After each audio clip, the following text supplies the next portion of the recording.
Hello everyone, I am Sonia Kaushik and you are watching my YouTube channel KC Biozone. आज हम बात करेंगे class 11 से चैप्टर द लिविंग वर्ल्ड। अभी जो स्टूडेंट क्लास 11th में हुए हैं उनके लिए एक बेसिक सा वीडियो है और बाकी बच्चों के लिए भी हेल्पफुल है। जो भी नीट के लिए प्रिपेयर कर रहे हैं बेसिक्स उनके लिए भी इम्पॉर्टेंट है। तो चलिए आइए आज बात करते हैं कुछ important terms and terminology from the chapter the living world. बहुत सारे टॉपिक्स तो इसमें से डिलीट हो चुके हैं, तो अब जो है उसमें से हम इम्पॉर्टेंट भी करेंगे। तो ये चैप्टर बात करता है बायोडाइवर्सिटी की। बायो मीन्स लिविंग, डाइवर्सिटी मतलब वैरायटी।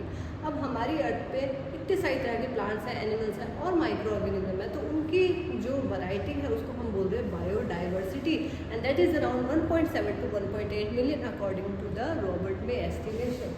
उसके बाद अगर हम बात करें, अब इतने सारे ऑर्गेनिजम्स की अगर हमें स्टडी करनी है, अगर इतने सारे ऑर्गेनिज्म की स्टडी करनी है तो इनको क्लासीफाई करना पड़ेगा ग्रुप्स के अंदर। So that part of biology is called classification.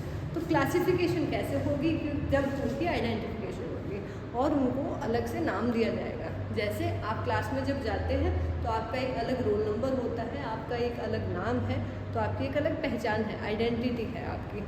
Similarly और स्कूल के सारे बच्चों को एक जगह बिठाकर पढ़ाना पॉसिबल नहीं है। ऐसे ही सारे ऑर्गेनिज्म की स्टडी एक साथ करना पॉसिबल नहीं है, तो उनको अलग अलग क्लासेस में डिवाइड करना पड़ेगा। जैसे आप स्कूल्स में अलग अलग क्लासेस में अलग अलग एज ग्रुप, अलग अलग सब्जेक्ट्स के बेसिस पे अलग अलग आप पढ़ते हैं। तो देखिए, बात करते हैं टैक्सोनॉमी की। Taxonomy is the branch of biology that deals with identification, classification and nomenclature of the organism. अब इतने सारी तरह के प्लांट्स हैं, एनिमल्स हैं, उनका नॉमेनक्लेचर किया किसने? तो हम बात करते हैं प्लांट्स की। तो प्लांट्स का जो नॉमेनक्लेचर किया है ICBN, international code for botanical nomenclature, इन्होंने जो है नेमिंग की है। अब देखिए बेटा, जैसे मेरा नाम है Sonia Kaushik, Sonia is my name, Kaushik is my surname. ऐसे ही हम बात करेंगे, कैरोलस लिनानस ने दिया था बाइनोमियल नॉमेनक्लेचर, क्योंकि बच्चों कॉमन नेम, जैसे मैंगो की अगर हम बात करें, हमारे इंडिया में मैंगो के नाम से जाना जा रहा है या आम हम उसको कह रहे हैं, हो सकता है बाकी कंट्रीज़ में अलग अलग नाम से उसको जाना जाए। तो यूनिवर्सली एक कॉमन नेम देने के लिए, जैसे आप केमिस्ट्री में IUPAC नॉमेनक्लेचर करते हैं, ऐसे ही यहाँ बायोलॉजिकल नेम्स होते हैं, साइंटिफिक नेम्स होते हैं, जो प्लांट्स में दिए गए हैं ICBN द्वारा और ICZN, international code for zoological nomenclature. जितने भी एनिमल्स हैं उनकी नेमिंग इन्होंने की है। तो बायोनोमियल नॉमेनक्लेचर की अगर मैं बात करूँ, कैरोलस लिनानस ने दिया था, और इसमें पहला नेम, जैसे हमारा नेम और सरनेम होता है, इसमें पहला नेम क्या होता है? Generic name. पहला नेम को हम जीनस बोलते हैं, जेनरिक नेम भी बोल सकते हैं या क्या कह सकते हैं? जीनस, ठीक है। और सेकंड नेम जो रहेगा उसको हम कहेंगे स्पीशीज। जीनस और स्पीशीज, इस तरह से इस नॉमेनक्लेचर को बाइनोमियल नॉमेनक्लेचर भी कहा जाता है। ट्राइनोमियल नॉमेनक्लेचर भी आया था, लेकिन वो उतना ज़्यादा जो है एक्सेप्टेड नहीं था। तो उसके बाद हम बात करते हैं बच्चों बाइनोमियल नॉमेनक्लेचर में एग्जाम्पल, जैसे मैंगो की हम बात करेंगे तो मैंगो का जो बायोलॉजिकल नेम है वो क्या है? Mangifera indica. अब क्या बाइनोमियल नॉमेनक्लेचर को लिखने के क्या कोई रूल्स हैं? यस, कुछ रूल्स हैं। तो देखिए, सबसे पहले आपको पता होना चाहिए biological names are generally given in Latin language. Latin language में ये दिए गए हैं, लेकिन इनको इटैलिक्स में लिखा जाता है। इटैलिक्स में लिखते हैं और फर्स्ट वर्ड इसमें रहेगा जीनस, सेकेंड वर्ड इसमें रहेगा स्पीशीज। अब अगर हम हैंड रिटन फॉर्म की बात करें, ठीक है, बोथ वर्ड अगर हम हैंड रिटन फॉर्म में लिखते हैं इनको, तो उसको हम क्या करते हैं? Separately underline. जैसे मैंने यहाँ लिखा मैंगो का बायोलॉजिकल नेम मैंजीफेरा इंडिका, तो यहाँ पे फर्स्ट लेटर, फर्स्ट वर्ड और सेकंड वर्ड को अलग अलग अंडरलाइन करेंगे। फर्स्ट वर्ड कैपिटल रहेगा जीनस का, और स्पीशीज का फर्स्ट लेटर जो रहेगा, फर्स्ट वर्ड नहीं, फर्स्ट लेटर की बात करेंगे, ये स्मॉल रहेगा। देखिए, द फर्स्ट लेटर जो जीनस का होगा start with capital letter, and species का जो फर्स्ट लेटर होगा वो स्मॉल से शुरू होगा। तो मैंजीफेरा इंडिका, M क्या है? जीनस है, और इंडिका क्या है? स्पीशीज। अब बच्चों, मैंगो की तो हज़ारों स्पीशीज हो सकती है, तो क्या रहेगा? तो वो मैंगो ना, तो ये जीनस कॉमन हो सकता है, स्पीशीज़ अलग अलग होती है। आम की जो अलग अलग वैरायटी अगर आप कहें तो उसमें वो अलग स्पीशीज़ है, जीनस उसमें मैंजीफेरा ही रहेगा। तो ये कुछ रूल्स हैं बायोलॉजिकल नॉमेनक्लेचर की जो आपको पता होना चाहिए। आप जब बुक में देखेंगे तो ये इटैलिक्स में लिखे होते हैं, इसलिए अंडरलाइन नहीं है। आप जब हैंड रिटन फॉर्म में या एग्जाम में आप लिखेंगे तो अलग अलग अंडरलाइन करेंगे, जीनस को अलग और स्पीशीज़ को अलग, नहीं करेंगे तो मार्क्स डिडक्ट हो जाएंगे। ऑलराइट, तो क्लासिफिकेशन आपको समझ आ गया क्यों इंपॉर्टेंट है, उनको कन्वीनियंट कैटेगरीज में बनाना based on some similarities and differences, ताकि उनकी स्टडी ईजी हो सके। अब ये जो कैटेगरीज बनी, जैसे प्लांट्स में भी अलग अलग कैटेगरीज है या एनिमल्स में अलग अलग कैटेगरीज है, डॉग है, कैट है, तो ये कैटेगरी को एक साइंटिफिक टर्म क्या दी गई, टैक्सा। ठीक है, टैक्सा या टैक्सॉन हम इसको बोल सकते हैं प्लूरल वर्ड में। तो the branch of biology that deals with identification, classification, nomenclature, उसको हम कहेंगे टैक्सोनॉमी। ये टर्म किसने दी थी, ये नीट का क्वेश्चन होता है।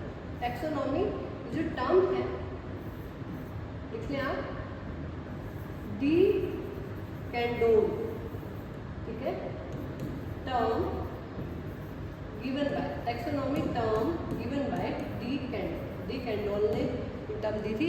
Who is father of taxonomy, father of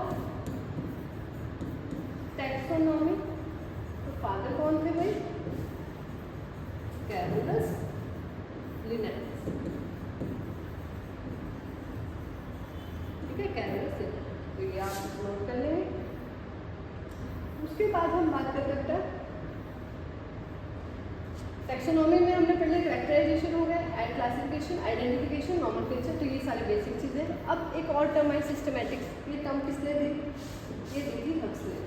this term systematics जो वर्ड है, ये टर्म किसने दी थी, टर्म गिवन बाय हक्सले।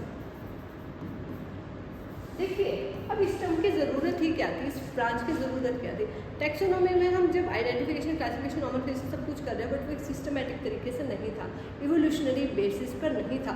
यहाँ पर सिस्टमैटिक्स में क्या किया गया, आइडेंटिफिकेशन, क्लासिफिकेशन, नॉमेनक्लेचर तो होगा, but that will be in a systematic way on the basis of evolution, कि कौन इवोल्यूशनरी स्टडी में पहले आया है या कौन हमारी अर्थ पे बाद में आया। तो सिस्टमैटिक्स में इवोल्यूशनरी रिलेशनशिप भी देखा जाएगा। अब टैक्सोनॉमिक कैटेगरी की अगर हम वर्ड बात करें, तो मैंने आपको बताया क्या कहेंगे, इसको टैक्सॉन कहेंगे, और प्लूरल वर्ड है टैक्सा। कैटेगरीज जो होती है डिफरेंट प्लांट्स एनिमल्स में। अब हम ये टॉपिक को डिटेल में करने से पहले अब मैं बात करूँगी taxonomical hierarchy, most important topic of the chapter, most important. तो लेवल्स की बात करेंगे। सपोज आप फॉरेन कंट्री में जाकर किसी ऐसे स्टूडेंट को देखते हैं जो आपको लग रहा है इंडियन है, तो सबसे पहले आप उसके पास जाएंगे, so you will ask are you Indian. अगर वो इंडियन है तो आप बड़े खुश हो जाएंगे। तो पहले आपने पूछा country, then you will come to state, या फिर उसके बाद सिटी पूछेंगे, डिस्ट्रिक्ट पूछेंगे, फिर आप उसकी स्पेसिफिक एरिया पूछेंगे या हाउस नंबर पूछेंगे। तो बड़े लेवल से आप धीरे धीरे छोटे लेवल पे आए, या छोटे लेवल से धीरे धीरे आप बड़े लेवल पे गए। तो ऐसे ही हमारी टैक्सोनॉमी में जब हम स्टडी करते हैं ऑर्गेनिज्म की, हायर लेवल रहेगा kingdom, and the lowest level रहेगा स्पीशीज। ये कैसा लेवल है टैक्सोनॉमी में, लोवेस्ट लेवल है, और हाईएस्ट लेवल क्या है, किंगडम, हाईएस्ट लेवल। अब बच्चों आपने पढ़ा है किंगडम को, अगर हम बात करें कि पहले 2 किंगडम की क्लासिफिकेशन दी थी। एरिस्टोटल ने कहा था कि क्या है हमारे पास, प्लांट किंगडम और एनिमल किंगडम, फिर 3 किंगडम आया, 4 किंगडम आया, अल्टीमेटली आर.एच. विटेकर का जो 5 kingdom classification, that was the most accepted classification. तो 5 किंगडम क्लासिफिकेशन में बात करें तो किंगडम सबसे ऊपर आएगा और स्पीशीज सबसे नीचे आएगा।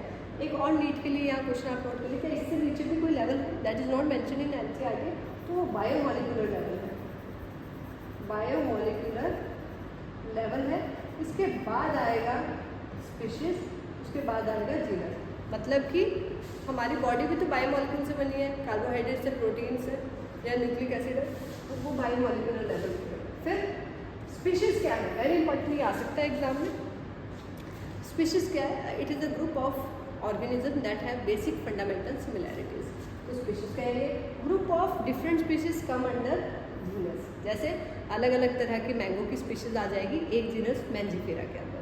अब अलग अलग group of different genus come under family, group of different family come under order, group of different orders come under class, and group of different classes come under phylum in animals, and for plants it come in division। Plants में कहा जाएगा ये division में आ जाएगा। So this is all about the basic of chapter The Living World. So I hope the video is useful for you all. For detailed video will stay tuned in the playlist. All the very best.